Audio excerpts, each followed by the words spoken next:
And they're off. Ooh la la. Broke outward, but did break very quickly. Kinsley's Charisma is coming through along the inside to vie for the lead. And Rethink is up and on the pace too, taking second. They're followed by Fancy Lady third. Then comes Ooh La La fourth at the rail. Prestige Fung Sun and slow starting Song and Dance is far back through the opening quarter mile, where Kinsley's Charisma has taken control and leads it by 2, but Rethink is on the move in second. A length back, Prestige Fung Sung, followed by Fancy Lady in the blue, fourth with 3.5 to come. 2 clear of Ooh La La and another 5 to Song and Dance. Rounding the far turn, Kinsley's Charisma, Rethink closing in nicely and within a neck of the front runner. Prestige Fung Sun third, Fancy Lady is in fourth as Rethink is up to take the lead at the top of the stretch. Moves powerfully by Kinsley's Charisma second, followed by Prestige Fung Sun. It is Rethink, ultra impressive through the stretch, cruising, dominating, and long gone. Good battle for second as Rethink jogs. Wins by 5, and it could have been much more. Ooh La La completes the exacta. Prestige Fung Sun and Kinsley's Charisma.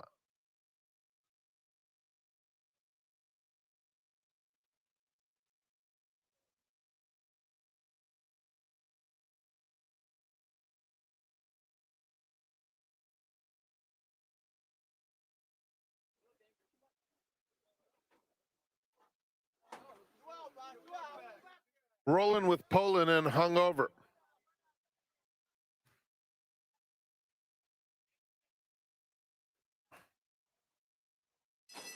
And they're off. Rolling with Poland is very quick and takes the early lead. Kiki Ride, just a neck back second. Shady Gem up and on the pace, 3 right across the track. Then Hungover fourth, just off that trio, followed by Debbie's Getting Hot at the rail, and 2 more to I'm Always Thirsty. Rolling with Poland into the far turn, leads and tries to extend now. Has it a length and a half. Shady Gem moves into second. Kiki Ride is back to third.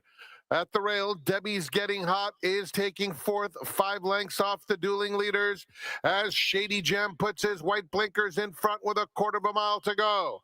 Rolling with Poland is trying to cling to this pacemaker. 3 lengths back, Kiki Ride. Debbie's Getting Hot, Hungover on the outside. There's an 1/8 of a mile to go, and Rolling with Poland fights back on the inside of Shady Gem, who comes right back at him. Rolling with Poland, Shady Gem. These two just slugging it out past the 16th pole. Rolling with Poland just in front of Shady Gem. Here is the line. Rolling with Poland wins it. Shady Gem a solid second. Otis Betts rallied for third, then Debbie's Getting Hot.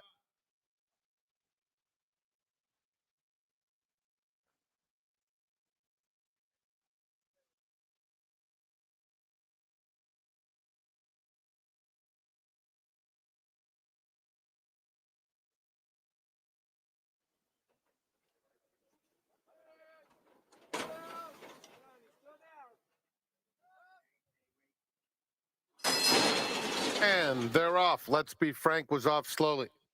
Call Me Corey, on the other hand, is very quick and takes command post-game at the rail in second. One More Time is a close-up third. They're followed by Let's Be Frank into fourth, Imagineer, and Sabino Canyon at the back of the field. Around the first turn, and the lead belongs to Call Me Corey. Went a little wide, but is back onto the rail in front by almost 3 lengths. Post-game in second, One More Time third, a gap of 4 back to Let's Be Frank. Similar margin to Imagineer and another gap to Sabino Canyon. Very strung out as they run down the backstretch. Call Me Corey has sprinted well clear. It's a 7-length lead, make it 8. Post-game in second. They are followed by One More Time third. Let's Be Frank, Imagineer, and Sabino Canyon into the far turn. Call Me Corey's lead, still a big one. Over post-game in second. Then one more time, pushed along third. Let's Be Frank starting to make a little bit of headway now in the pink silks. Here's Let's Be Frank behind those other two. They'll have to get to Call Me Corey at the top of the stretch. Let's Be Frank doesn't have room yet. He's about to get it between rivals, takes advantage, and starts to cut into the margin of Call Me Corey, who's still in front by 4 post-game. And Let's Be Frank both chasing head and head. 16th pole. Call Me Corey still in front by 3. Let's Be Frank trying hard. Call Me Corey and Adrian Escobedo, wire to wire. Let's Be Frank second best. Post game third. One more time was fourth.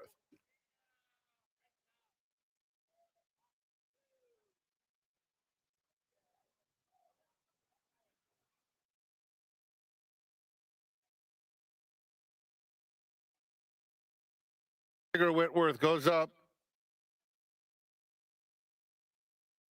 In the gate. And they're off. Even start. Euchre is going out for the early lead, joined by Southern Melody at the rail, and they're followed by Tigger Whitworth. Fianello is not far behind, just 3 lengths off the battle up top. What a Gift is next, moving through along the inside. The 2 trailers, Bandolero and Scatalata Ding Dong. Around the first turn, coming to the 6 furlong pole, it's Euchre, the leader. At the rail, Southern Melody is just steadying a bit. A little bit awkward for him as he gets off the rail into the 2 path and now comes right after Euchre. He wants to lead, and he's a neck behind Euchre as they swing on to the back stretch. Tigger Whitworth is racing in third. Then comes Fianello fourth. The gray is What a Gift on the rail. 3 clear of Scatalata Ding Dong and Bandolero. They have less than a half mile to travel, and it is Euchre, the leader, has it 3/4 of a length. Southern Melody has settled into a stride second. Those two are 1-2 into the far turn. Down at the rail, What a Gift has saved every inch of ground. Now a 4 wide, Scatalata Ding Dong is trying to make some headway as Tigger Whitworth is dropping out of it. They have a 1/4 mile to go. Southern Melody and Euchre are head and head. 3 back, Scatalata Ding Dong is in third. Then comes Fianello fourth, and What a Gift at the rail. There's 1 furlong left, and Euchre is still clinging to this narrow lead. Southern Melody head behind in second. These two are coming to the wire together. Euchre and Southern Melody. Southern Melody on the outside and Euchre. Southern Melody just in front, and Southern Melody apparently had him measured the whole way. Euchre was second. Fianello kicked it in late, and What a Gift was fourth.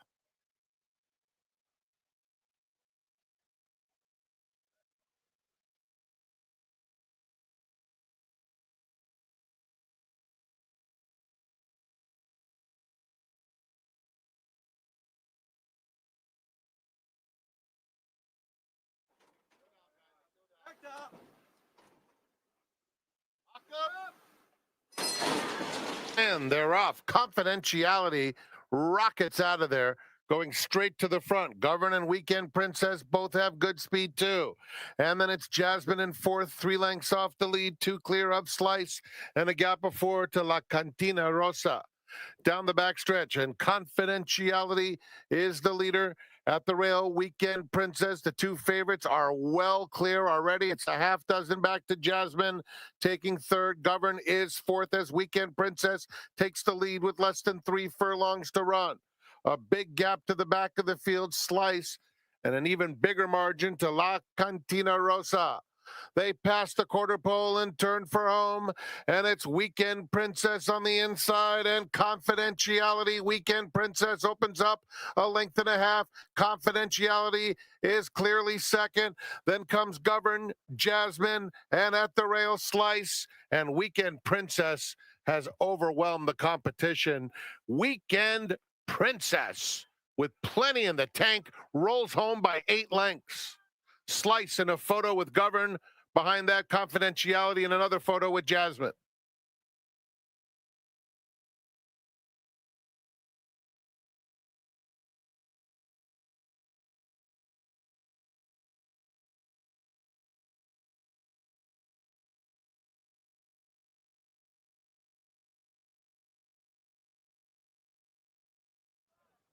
Carson, Tiger Hahn.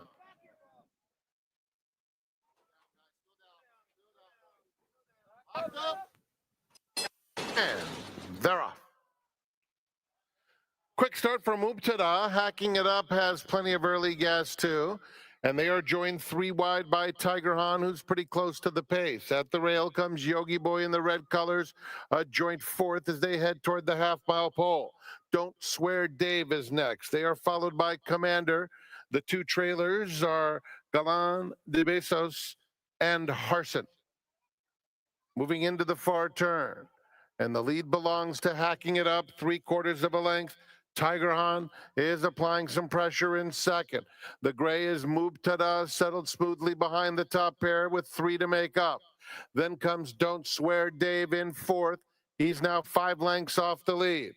Yogi Boy is down on the inside as the field turns for home, and it's still Hacking It Up, clinging to the lead. Tiger Han in pursuit, and Mubtada is angling to the outside and starts to extend his stride.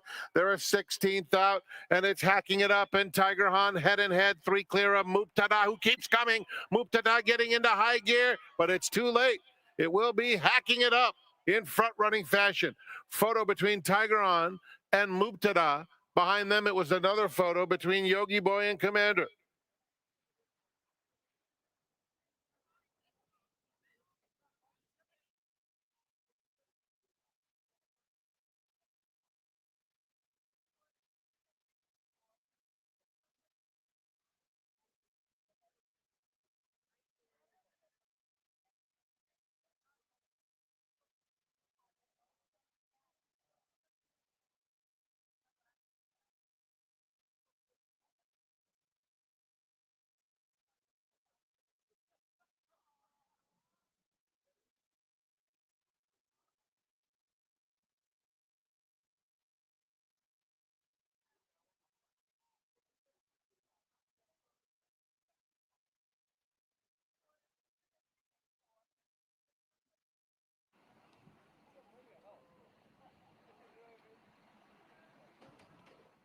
They're in the gate. And they're off. Pretty even start. Tiger in My Tank is the fastest. Known Idea comes away in second. Then Jaguar John. Uncle Chili is in the mix. Clever Clover is on the far outside. Now moving up a joint second. One Smoking Dude, who had a bit of an awkward start, is racing in mid-pack now, 4 lengths off the lead. Spiritual Advisor is next. They are followed by Special Club.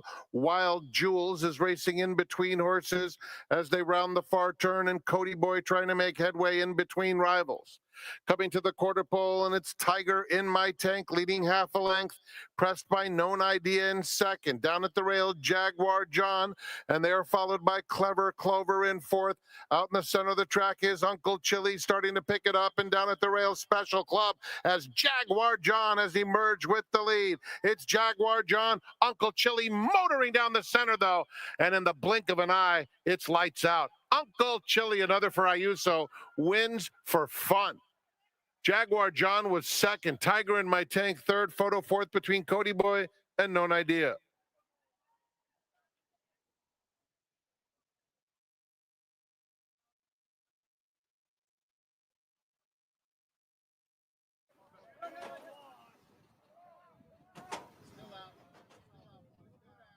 They're in the gate. And they're off. Dancing Through Fire and Bitter Truth, both out alertly, but here comes West Fresno. And West Fresno is up to take the lead. Play For Me now moves through on the inside to take second. Celestial Skies and Dancing Through Fire are side by side. Bitter Truth now in 5th with 4 to make up. Daddy Gave It To Me is just inside of him, inching up closer now. Another 2 to Little Originaire and Smiling Rapper by himself. At the back of the field, by herself, I should say. Into the far turn, it's West Fresno leading it by just ahead. Pressure on both sides. Play For Me and Celestial Skies. 3 of them across the track. Then it's Dancing Through Fire. Daddy Gave It To Me is at the rail. And in between them, Bitter Truth looking for racing room. Bitter Truth has some run, too, if she can get out of there. Gap of 6 to Little Originaire and Smiling Rapper. They're at the top of the stretch now. And on the outside, it is Celestial Skies up to take a narrow lead. On the inside, Play for Me. And now here's Bitter Truth with some breathing room. Has to get to Celestial Skies, though. And on the inside, Daddy Gave It to Me coming flying. Celestial Skies, Daddy Gave It to Me. Celestial Skies holds on. Daddy Gave It to Me second. Bitter Truth was third. Dancing Through Fire and Play for Me completes the Super High Five.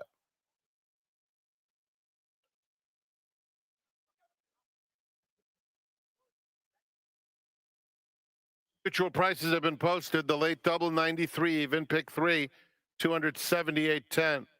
Pick 4,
My thanks to Millie Ball, who was the substitute host yesterday, because I had a very severe case of something that's commonly known in the month of March as March Madness. I was down in San Diego, and unfortunately, I gambled on some of the games, and I was on the wrong side of it. So I've got our perfect seminar guest to help us teach us not only about horse racing, but gambling in general. You've seen him on the show many times before. He eats, sleeps, and breathes horse racing. He also is an astute student of gambling. His name, Leo Vukmanovich. Vukman, happy Saturday. Welcome to the seminar. Pleasure to be here, boss. It's great to have you here. Now, you've been gambling, Leo, and I'm going to use the word gambling a lot because, you could talk about parimutuel wagering or gaming, but at the end of the day, it's all about gambling. You've been involved in gambling since you were a very, very young man, probably before you were a teenager. Why did you decide to kind of devote part of your life to gambling? There's nothing better. There's nothing more exciting. I mean, just walking up in here today is that it's unbelievable. It's I wouldn't want to be anywhere else. And one of the things that I've done pretty much my entire life is, risk my disposable income at a very young age. And I think one of the key things is like surrounding yourself with people that knew how to gamble, know how to gamble, and some of the best gamblers. And you did that at a young age. At a young age, I was fortunate enough to do that, and I do that today, even to this day. And one of the things is just in life, and in business, and in gambling, is looking for continuous improvement. Try to figure. I work so hard on just trying to figure out how to make a profit. Right. That's what we do, and that's what we gamble for. And too many people gamble just to gamble for the thrill, right. And then the word degen comes around. I mean, I fall into that category. But what I've learned to do, is really kind of fine tune the craft of gambling and betting the best game, which is horses. I mean, there's sports. Everyone's like this basketball. March Madness, March Madness, like crazy. Yeah, I mean, got my head handed. I'm in California, right? It's funny. I don't want to bet with a bookmaker or whatever like that. So Kalshi's is up, and I just saw yesterday. I guess in Nevada, they Arizona. Well, at Nevada too as well. They put a stop to it, and I'm going to enjoy it while I can until they stop. But just really be selective about stuff about when it comes to gambling, and then too, just ticket making and ticket construction. One of the things that's I always talk about, and you always ask me, is to beat the favorite. Well, everybody's starting to say that now. Okay, well, what do you when you go to beat the favorite? How do you know what to bet? Right. What's the alternative? So yeah. So what do you bet? Do you bet multi-race bets, or do you bet races within the race? And how do you determine what those are? Maybe we could use some examples and talk about those. And then I was at the NHC. I didn't qualify for it last weekend in Las Vegas. Last weekend, and congratulations to Dylan. What a incredible person Dylan is, and he knows how to take risk, and he knows how to push all in, and he knows when it comes to live tournaments, and then the mythical 2-2, that kind of bridges the gap and gives everybody else a chance to play. And that, the experience there, it's just a lot of fun. It's just high energy, and it's just like I wasn't in the tournament, but I love gambling. And then there's they have the race come on, and Frank Miraboti's calling the race, and you couldn't get the sound any better. The room is so loud, or Jason is calling the right people that I know that I respect and that I enjoy listening to. I mean, it was so much fun. And then I had a little bit of success too myself. But I think one of the things that was interesting to me is I went and I bought an entry to the First Chance Last Chance, and I think there was over 1,000 entries and over 500 or 600 in the room. And then they announced that they're going to extend the NHC at the same hotel, and all I kept thinking about the whole time was, how do you get the 500 people, right, minus the 35 that qualified that got to get in? How do you figure out a way so that those people can participate, because you're leaving so much on the table? And then the equity of the tournament, I think they give up those 75 free seats, which I don't think that's right. But I think you have to, again, like I was talking about, reinvent yourself. You have to be innovative. You have to, and that's what's going to help keep our game. There's some really smart people on Twitter I'm going to mention him. I don't know him, but he said something that just really caught my eye. O'Krunk, and he's very good with the data and stuff like that. Numbers guy, and he's been around. And he said, like, I'm not going to quote him because I don't remember what it was, but it's just stuck in my head. Like, we can't give up. Like, we have to fight for what we want to do. And there's so many people in that room that are so smart and then here at the track too as well, where we have to figure out a way to keep this game going, despite some of the people that just don't do a very good job. I want to go back to your opening comment where you said you gamble or you wager your disposable income every year. That takes a special mindset because a lot of people wouldn't be willing to do that because they'd be too scared to win. I know that makes, that doesn't sound appropriate, but a lot of people are afraid to win. They start hedging, right? They get alive in the pick 4, the pick 5. And basically at the end of the day, they hedge themselves out of any profit. You don't hedge, but you're also willing to gamble, like you said, your disposable income. Like, where did that mindset come from, and how do you stay motivated year after year? I think it's, well, when you say hedge, I cringe because I've hedged one time in my life, and it's a funny story, but I would never hedge because here's why you don't hedge. Because if you have an opinion about a race, you didn't like that horse to begin with, or you didn't like that. What you bet was your best opinion. So you want to bet.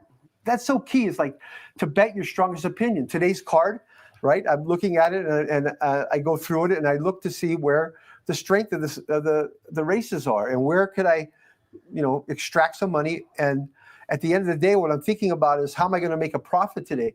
What that's done for me is really reduce the amount of like tickets. Like I used to bet a ticket, and it's almost like you were afraid to lose. Like you just wanted to cash, and it's like I don't want to cash. I want to cash. I want to win. I don't want. So if you have like a race like today's the second race, there's 2 horses like a 4 to 5 shot Reed Dial and the 5 Lorenzo Bernini, right? So if I'm playing a multi-race bait, I'm only going to use one of them. I'm not going to use both of them because you dilute the value. You lose equity in your ticket. So and then I got really fine-tuned where I'm doing like single 4, like in a late pick 3. Or just betting a straight double, just one horse to another horse.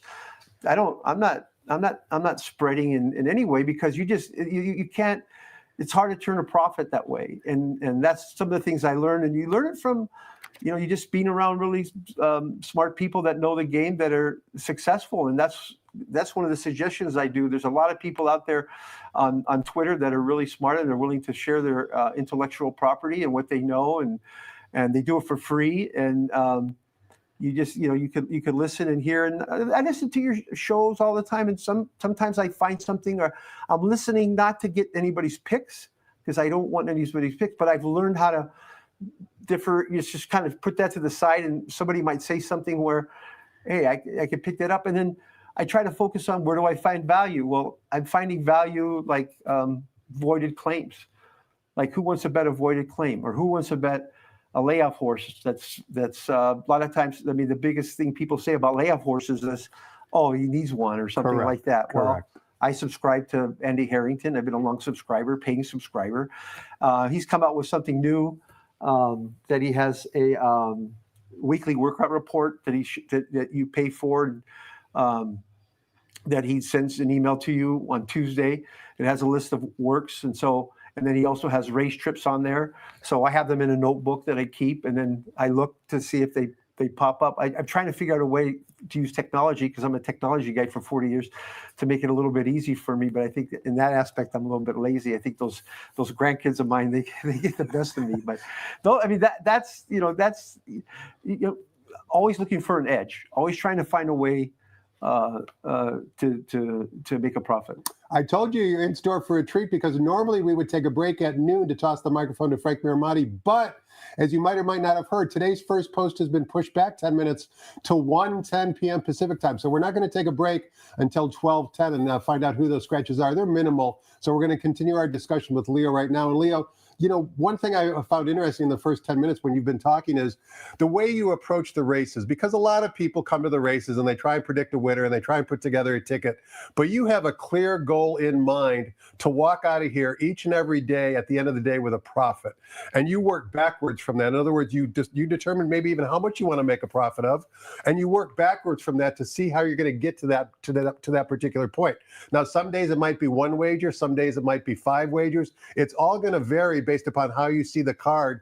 But like, how much time for the average weekend warrior, I like to call them, who work during the week and don't have a lot of time to handicap, how much time on a typical day's basis do you handicap? And then how much time do you think about structuring your wagers to get to that profitable point? I've been doing it for so long. I like the workouts come out at 7:00 the night before. The night before. So I'll get the workouts, and what I do is I look at the comments, and they put the comments down. Most people are looking for the grades that are the higher grades. Like people want, like, people will say, hey, give me the B's are better, right, or whatever like that. No, it's like, that's the one thing I'm going to miss when Andy retires, is that, okay, I'm looking to who could I eliminate, right? Who could I eliminate? And then I have, like, I don't know how many, 50 years. I mean, how many races do I have in my head? So where I could look at something. I don't spend a significant amount of time. I don't watch a lot of videos, but I think they're important. I did today. Like, I'll look, like, I have an opinion about like the first race I like, and I went back and looked at the videos just to see, I think they're important, but they're not the most important thing to me. And the workouts are important to me, but that's not the most important. I think it's just leveraging my experience, right? Like looking at a race, looking at the condition of the race. And then a lot of people will say, like, oh, Santa, I mean, how many times you see on Twitter, oh, the small fields. How about last weekend? 2-3 horse fields, $200,000 pick six. Correct. Yeah. So if I was a guy that said, I'm not going to play small fields, I just lost an opportunity to create something. I bet a daily double,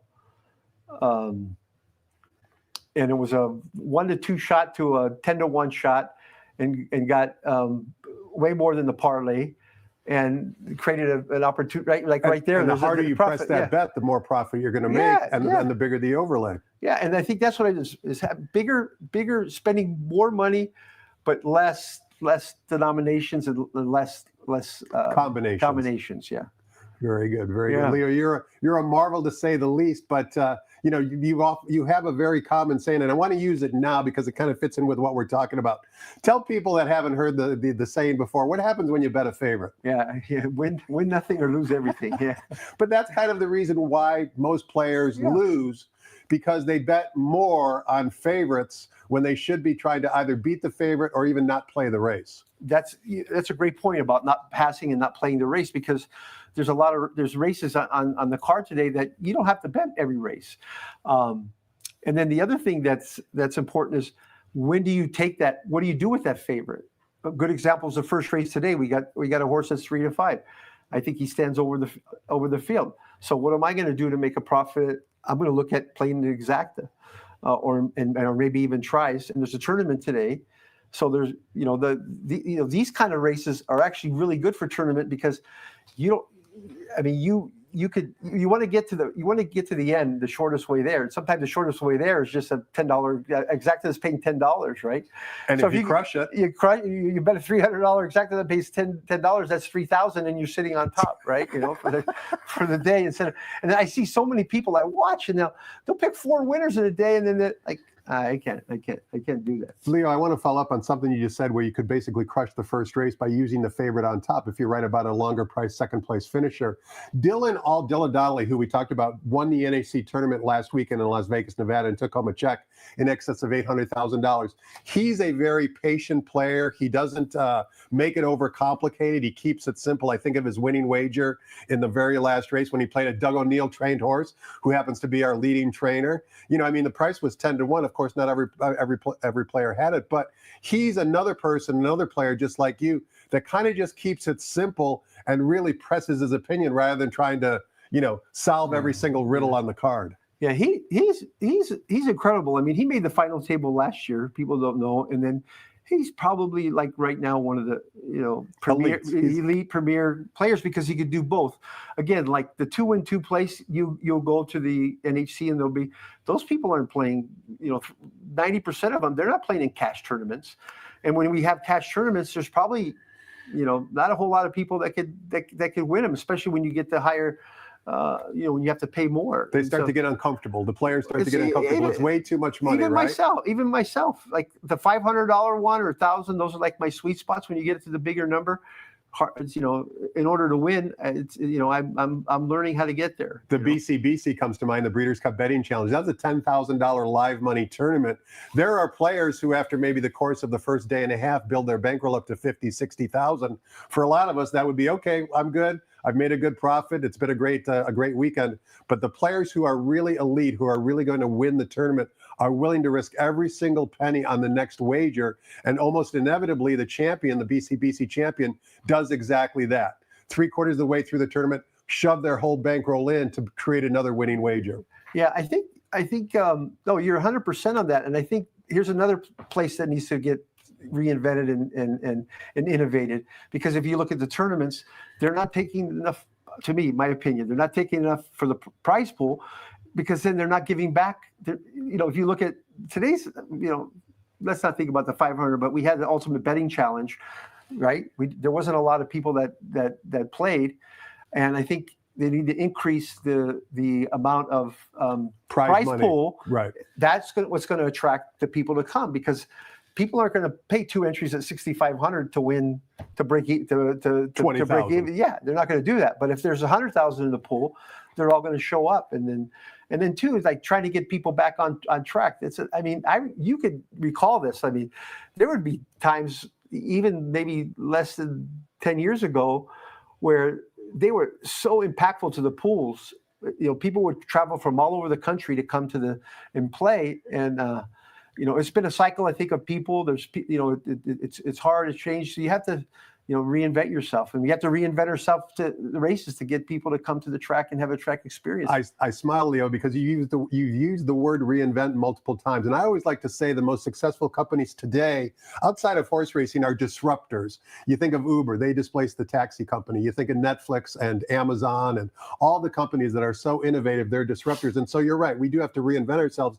And I think one of the things that Sanita has done, the management team, is create these new wagers that I think you and I are both big fans of. The higher minimums, the lower takeouts. So specifically, I'm talking about the $3 late pick 3, the $5 late daily double. That's where serious players can make a score. Yeah, and that's been my big focus probably for over a year.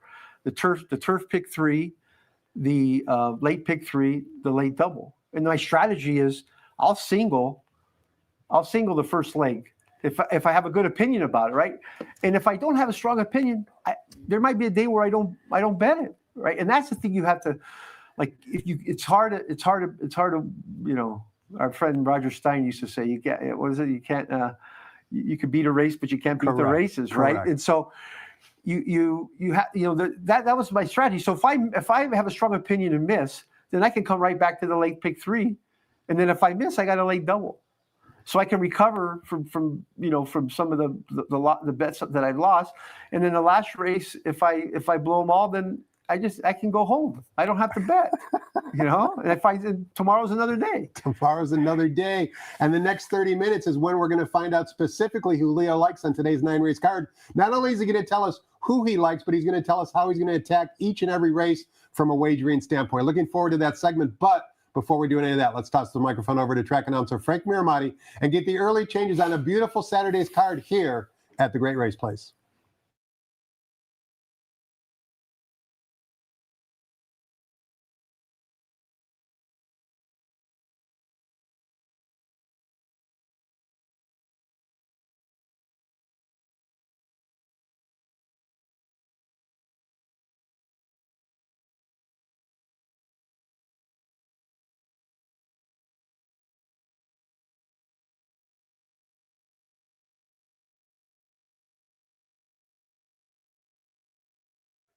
Good afternoon, ladies and gentlemen, and welcome to Santa Anita Park, the Great Race Place.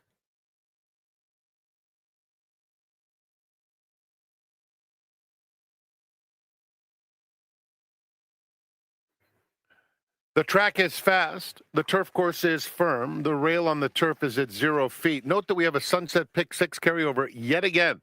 Starts with Gulfstream's 10th. It's $10,766. This wager has carried many, many times during the meet, leading to outstanding wagering opportunities. Today presents one of those. In the first, start of the early Pick 5. There are no changes. Note that the first is going to start at 1:10 today.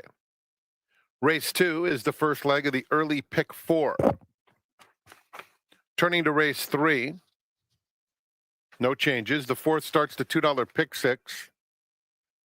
Just that blinker note. The fifth is the start of the late Pick 5 and the all-turf Pick 3 on races 5, 7, and 9. Number 3, Moonlit Courage is scratch. 4, Lady Lauban carries 2 pounds over. Turning to race 6, scratch 1, Surprise Doro. Late Pick 4 begins. The Irish O'Brien Stakes is the 7th. Take out the 2, Moment's Pleasure. It's the start of the $3 late Pick 3. Race 8 kicks off the late double. No changes. And the 9th has super high 5 wagering. It's the San Luis Rey.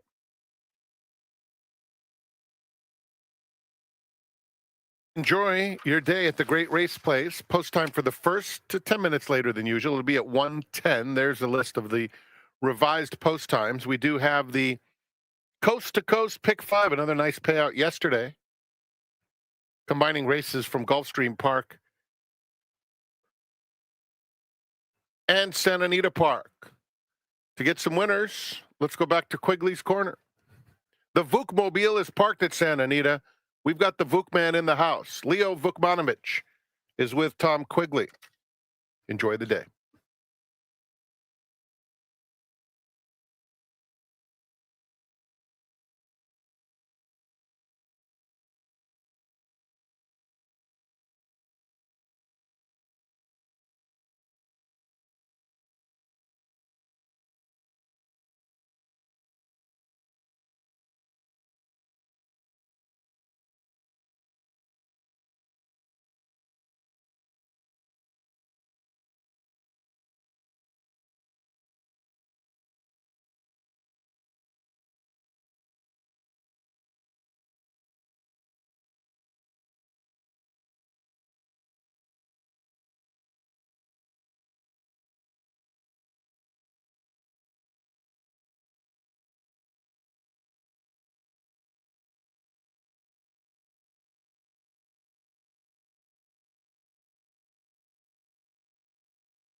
Welcome back. We're talking horses with horse player Leo Vukmanovich. As you can see on the screen right now, Leo already referred to it.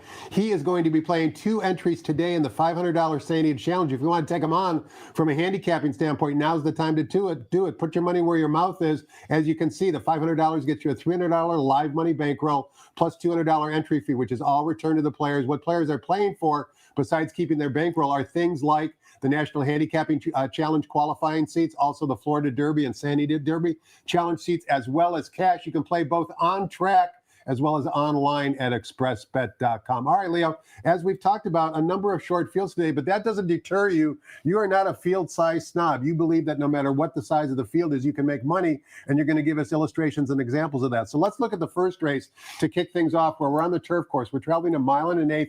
The turf rails today are at 0 feet. This race is for maiden special weight 3-year-old fillies. Also, race 1 begins the popular 50-cent early Pick 5. We've got 2 in here trained by Michael McCarthy. We've got 2 in here trained by Leonard Powell, but the morning line favorite in the current betting choice at 4 to 5 is trained by Phil D'Amato on the bottom. Daria, owned by Little Red Feather, Sterling Stables, and other partners as well. You've already tipped your hand that you like Daria. You also tipped your hand that maybe you're going to play a one-way exacta. Just give us first your overall thoughts on the race and why you like the favorite so much. Yeah, I mean, Daria, if you go back and, here's an example where I went back and looked at the race. The replay. And I like the fact that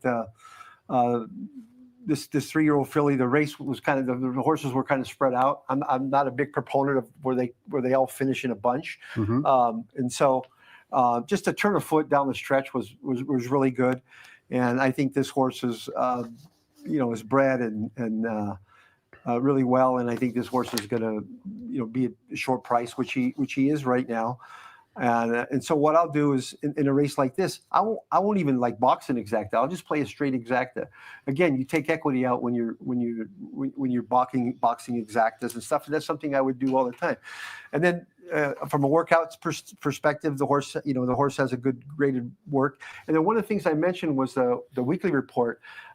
Egyptian Mistress has been on the weekly report, and was something interesting about the horse in the comments from Andy is that. That he thought that the horse would do really well stretching out, and when the horse did stretch out, he happened to just be in the 11 post. And if you watch the race, he really didn't break that well, and he ended up on the outside. Do I think he's as good as the 6? No, but that's where I'm just going to call the exacta right there. That's probably be my first bet. And then if I decide to bet a pick 5, again, this is where we talked about. Losing equity. If you have too many, then you end up betting a big ticket or a caveman ticket, where you might look at just singling, the 6 here and to move on, and then have it for like $5. So you have it 10 times. So if it pays 200, now you got 2,000. That's kind of like my mentality when it comes to this stuff. And then if I miss, right, I'm long term. You have to think long term.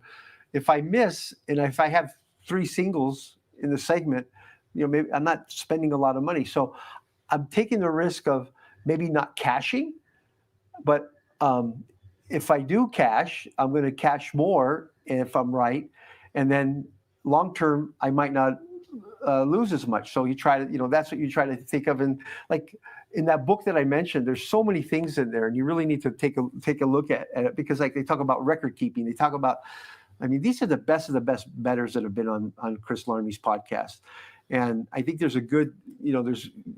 Like for me, even how much experience I have, I read some of the individuals and the things that people are doing, and it's incredible. Like this week, like AI is becoming a big thing now, right? And if you looked at the leader of the first day uses a program that's based on AI. Where is that going to fit? I'm a computer guy, so I'm kind of interested in that somewhat. And then there's people like Don Johnson. He's a proponent about AI, and I think he went to go meet with Marshall Graham this week to look at different ways on how to improve that, and how is that going to be a part of our game. And I think people are the industry's scared. Like, how does AI, like, nobody knows what to do. I worked for Accenture for 25 years, and they have a strategy and a plan, but if you look at their stock, everybody that's in AI is like tanking right now. So it's, again, here's something new that's, and people are using some of the tools. There was a race, I think last week, that had, the first AI, and then they're 1-2, and they were like both 10-1, 12-1. So it's something to start thinking about. Right? More than one way to find a winner, including using AI potentially down the road. Race number 2, Leo, begins the 50-cent early pick 4. We're going 1 mile on the main track.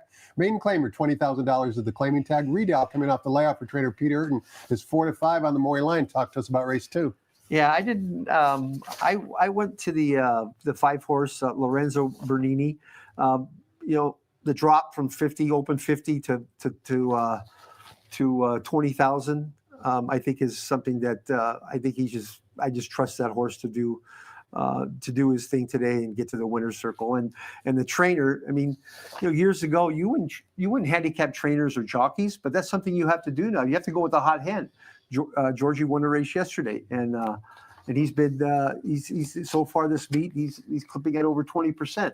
So that's my horse to use. Question for you, Leo, before we take a look at race number 3. And of course, you cash a lot of tickets, but you also lose a lot of your wagers as well. And having known you personally for the last decade or so, you have a remarkable way of being able to turn the page and not even think about maybe a bad beat or a trouble trip of any sort. You lost your wager, but you just treat it like just a normal everyday thing. You don't let it affect you going forward.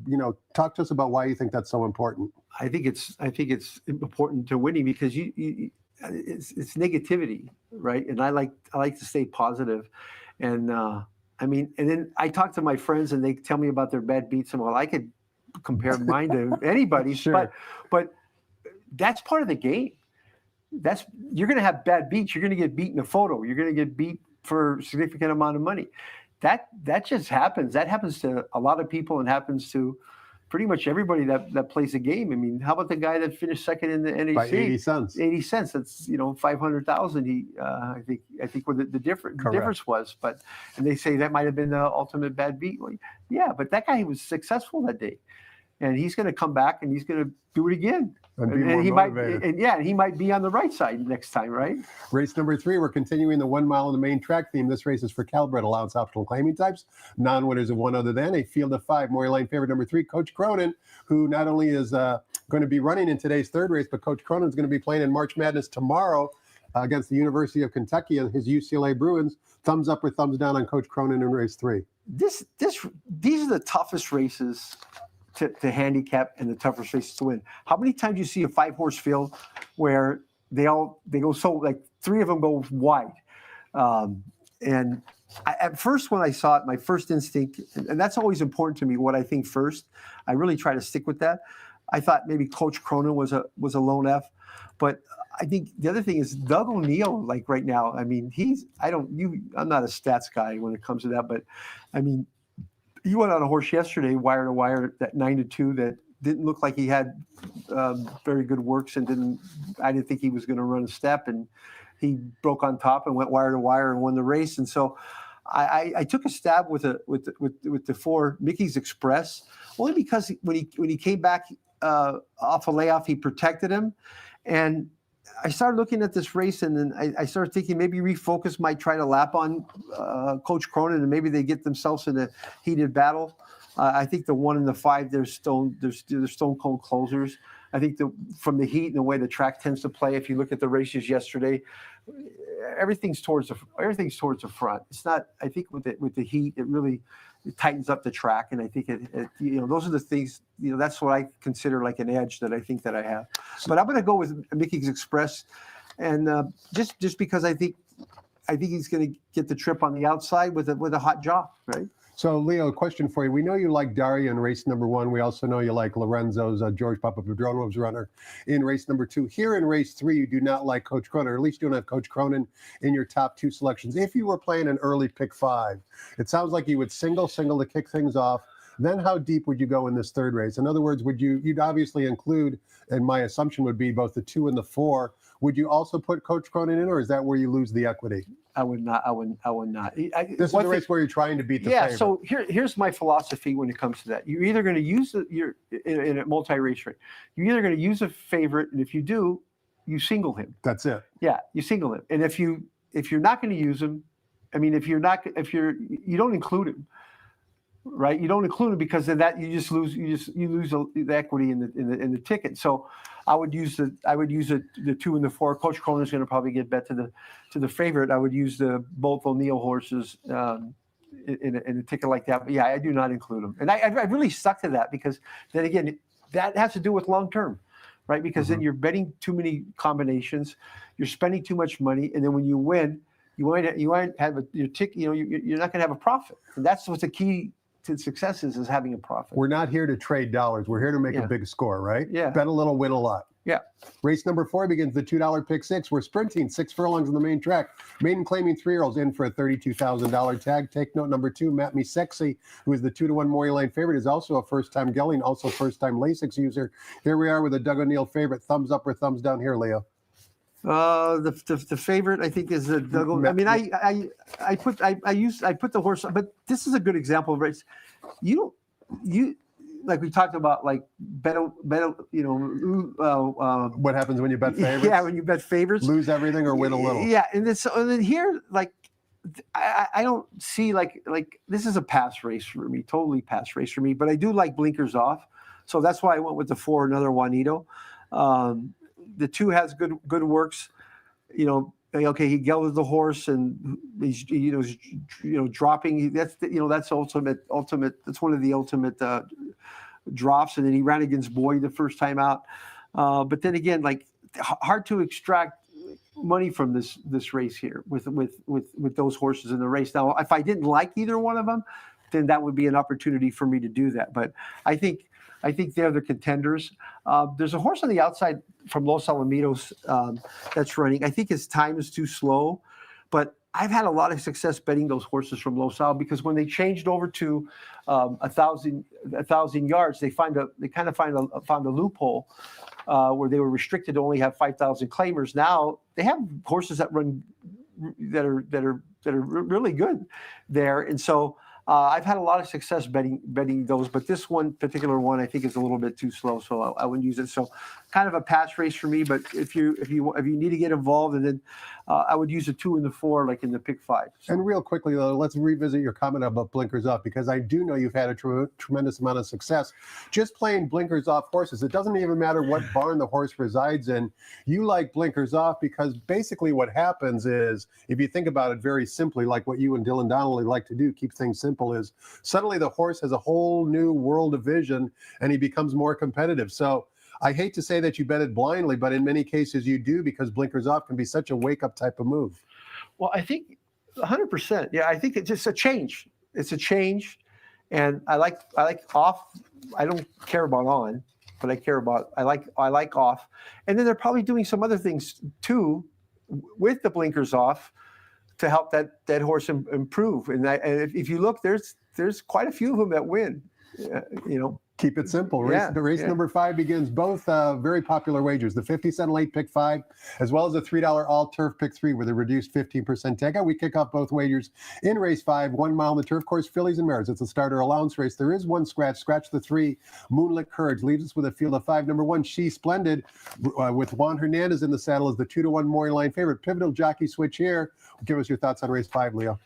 This is a turf race. If you paid attention yesterday, there was something interesting that happened. There was a straight maiden, Call Me Corey, that went wire to wire in a sub 45 clip on a mile race yesterday.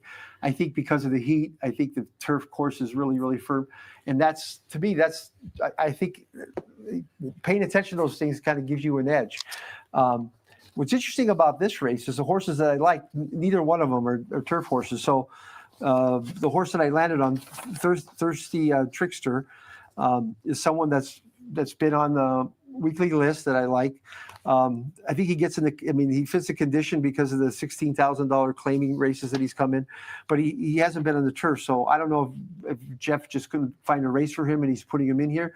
But here's another guy that's got a hot hand.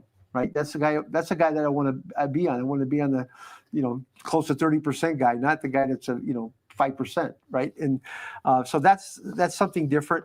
One other thing is the owner, Les Blake. We've talked about this before. I've never seen Les Blake at the track. I've never met the guy.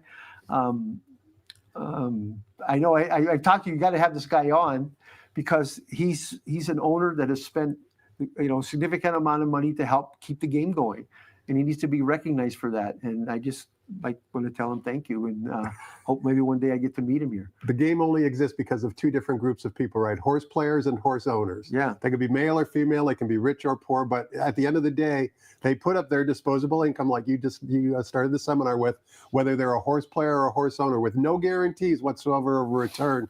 So you're absolutely right, Leo. We need to give credit to all the horse owners, particularly those who are heavily invested in the game. Yeah, that's a good point. So I always point him out because I just see him. I see his name quite a bit. He knows people that we know, and so one day we're going to get him on the show. Les, if you're watching, look me up and make sure next time you're at San Anita that you let me know so we can get you on the show. All right, Leo, race number 6 begins the 50-cent late pick 4. We're sprinting 6 furlongs in the turf course. Maiden claiming Calbred, 3-year-old fillies in for a $50,000 tag. Once again, 1 scratch. Take out the 1, Surprise Dior, leaves us with a field of 6. Number 2, Lindy's Dream, is the 9-5 Maury line favorite. Talk to us about race 6, Leo. Yeah, I was originally on the horse that scratched, Surprise Dior, so kind of maybe had the pivot here. This is another race that poses a challenge for anybody that's going to play. And again, if you're looking to make a profit, this might be a race that you might just want to pass. But if you do tend to bet the race, I do like a price here a little bit, and that's the 3-horse Run on Ohm. I mean, the horse tried both times on the turf.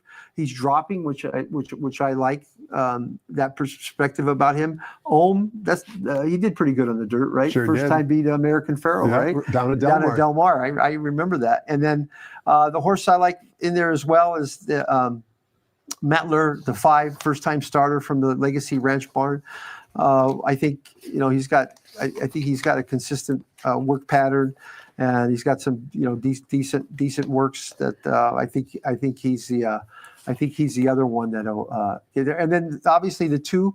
I mean, that horse could run too. That's another horse that showed some speed last time, and then kind of folded at some big prices. But I kind of lean towards the 3 a little bit, and I'll probably use that if I play any multi races in the later part of the day. We've got 2 stake races on today's card, including race number 7, which is the Irish O'Brien Stakes. We're coming down the Hillside Turf Course, 6.5 furlongs on the turf for Calbred fillies and mares. Also, race 7 begins the $3 late pick 3 with a reduced 15% takeout. Takeout number 2, Moment's Pleasure, in race number 7, will not compete. The ultra consistent and very talented number 1, Grand Slam Smile, is the 6-5 morning line choice. Before we get your thoughts on the race, Leo, we want to watch the replay of the Sunshine Million filly and mare turf race, which was back on January 17th, coming down the Hillside Turf Course. The reason is not only did Grand Slam Smile compete and win in that race, but 2 of our competitors today also ran in that race. That would be number 4, Take a Card, and number 5, Prancing Through Paris. They're both going to appear in this replay we're about to watch. Let's evaluate all 3 of their performances and see if we can beat the morning line favorite Grand Slam Smile.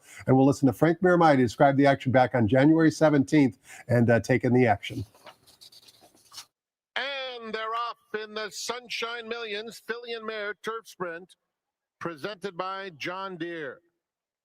And it was a good beginning for Grand Slam Smile, who goes right to the front, going deep, broke alertly 2, and Prancing Through Paris. Down along the inside is 2.5 lengths off those 2 in third. They're followed by Tina Turner with 4 lengths to make up. Then it's Tequila and Therapy. Take Another Card is next, and it's a long way back to Moment's Pleasure. Down the hill, and it's the favorite Grand Slam Smile, and Billy Anton Georgie in control early. With Going Deep racing a length and a half back second. Prancing Through Paris is down at the rail. Tina Turner moves up now and claims the 3rd spot with a 1/4 mile to run. Take Another Card is 1 from the outside. Extreme outside, Moment's Pleasure. And down on the inside, Prancing Through Paris moves into second, but it's Grand Slam Smile with a 4-length lead and a furlong to finish it up. Take Another Card is finishing nicely, as is Prancing Through Paris. Grand Slam Smile's lead is 3 lengths. On the outside, Take Another Card. What an incredible mare. Grand Slam Smile wins the Sunshine Millions filly and mare turf sprint, presented by John. Leo, Grand Slam Smile is certainly an incredible mare. She's also consistent. 18 career starts, 10 wins, 6 seconds, 2/3. Never been off the board in all 18 lifetime starts, closing in on $1 million worth of earnings. She's going to be heavily fancied at the windows today. We watched the replay. You're trying to make a case. You respect Grand Slam Smile, but you like one of those runners we saw in the replay. Yes, I like the 4-horse Take Another Card. Just by watching the race, if you look, had to make a significant amount of ground, and then was pretty wide, and then had a nice turn of foot to finish to not get there in time.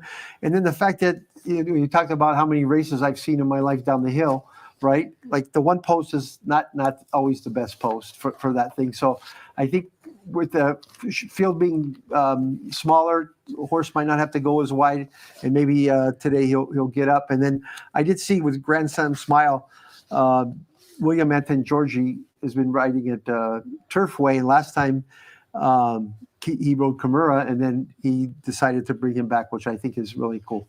Very classy of trainer Sean McCarthy to name William Anton Georgie back on Grand Slam Smile. We'll see if they can continue that consistent streak I've been talking about. Race number 8 begins the $5 late daily double, also with a reduced 15% takeout. And we kick things off in race 8, sprinting 6 furlongs on the main track for starter optional claiming types, a field of 6. Mabagnik taking a drop down in class, number 6 for trainer John Sadler. He's the 8-5 morning line favorite. Vulnerable favorite here, or you think this is the money run? You know, the favorite. The favorite's capable here, but I focus on this horse chasing money. And what's interesting about this horse, this was a horse that's been on the weekly list way back in January on Harrington's weekly report. And I think the trainer, Labradio, I think what he's doing is he's he claimed the horse for 8,000, and he tried to get in a turf race down the hill yesterday, and also eligible and didn't get in. I think he's being aggressively placing here, but what does that get you? That gets you some odds, right? And so this is an opportunity where, playing this race vertical, and I'll use them in some horizontal bets, but I'll look to play some exactas and tries and supers in this race, because if I get this 20-1 horse in there, I'm gonna get paid. The other horse that I looked at was that I used in here was Code Duello. I think this horse is just a consistent horse, although he's ran the last 2 times in the turf. If you look, he's 9 for 18 on the dirt. I think even Hawkers, all these horses, I can make a case for 4 or 5, as well as a favorite. So I got to do some work to figure out how I'm going to address this. But the fact that I have a 20-1 shot, that if I can get in the super, try and exacta, I think is going to pay bucks cars, as they used to say, right? Bombed away in race number 8. Let's see if we can find another bomb to close it out in race number 9, our second stakes race on today's card. It's the Grade 3 San Luis Race Stakes, traveling the classic distance of 1.5 miles down the turf course. We've got a good field of 8 here. Also, race 9 offers $1 super high 5 wagering. The old, I believe, now 8-year-old gelded son of Bertrado, Gold Phoenix, is 7-5 on the morning line. Before we get your thoughts on the race, Leo, a number of these runners competed in the San Marcos, which was run at a distance of 1.25 miles. Today we're running 1.5 miles. So let's see how Flashiest, Truly Quality, Mondego, and others run in the San Marcos back on February 14th, Valentine's Day. Let's listen to Frank Miramati describe the action.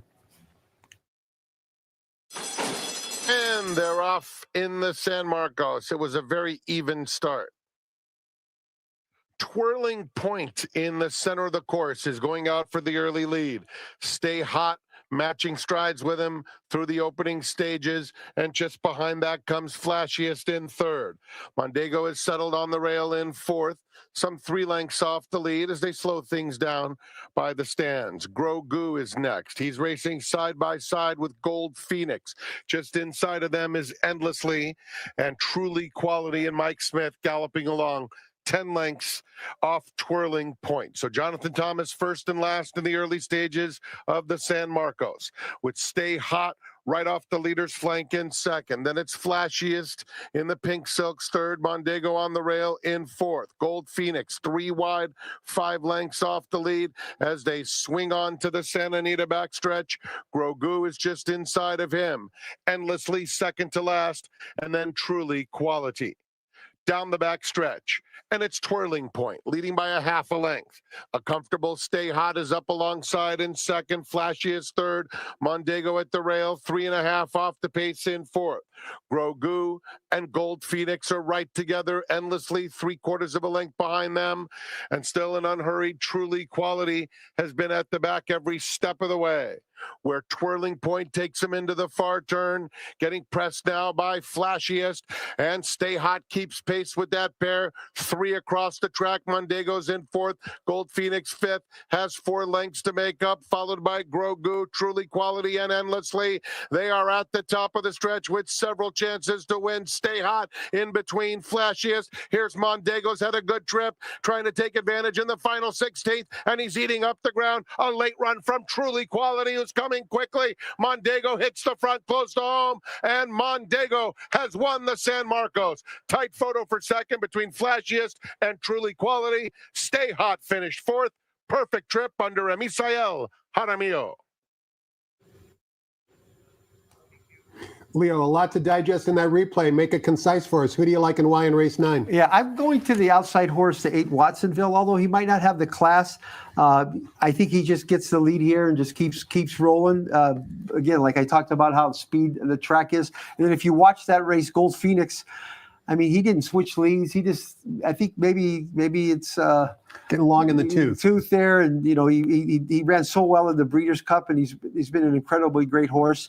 And then I chose Mondego for second, but when you watch that, Truly Quality came long, and so I'll use the 2 and the 5 as well as But I'm going to key around Watsonville, who's 12-1. That's going to hold that price. Plenty of price plays Leo Vukmanovich gave to you today on the seminar. As you can see, we are delaying post times by about 10 minutes today. First post will be in 29 minutes at 1:10 p.m. Pacific time. Also, keep in mind a couple of wagers we haven't really talked a whole lot about: the Coast to Coast Pick 5 and also the Sunset Pick 6. The Coast to Coast Pick 5 today begins with Gulfstream Park, race number 8, 1:37 p.m. Pacific time. You can see right there, dollar minimum, low takeout. And as you heard Frank Miramati say, carryover in the $1 Sunset Pick 6, $10,000 in the pool already. That will begin with Gulfstream Park race number 10, 2:41 p.m. Pacific time, 5:41 East Coast time. Thanks so much for your time and insight, Leo. Enjoyed every minute of it. Hope you guys enjoyed it as well. We'll do it all again tomorrow. Thanks for watching, and good luck at the races.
At this time, ladies and gentlemen, we ask that you please rise for our national anthem.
Very pleasant good afternoon, ladies and gentlemen.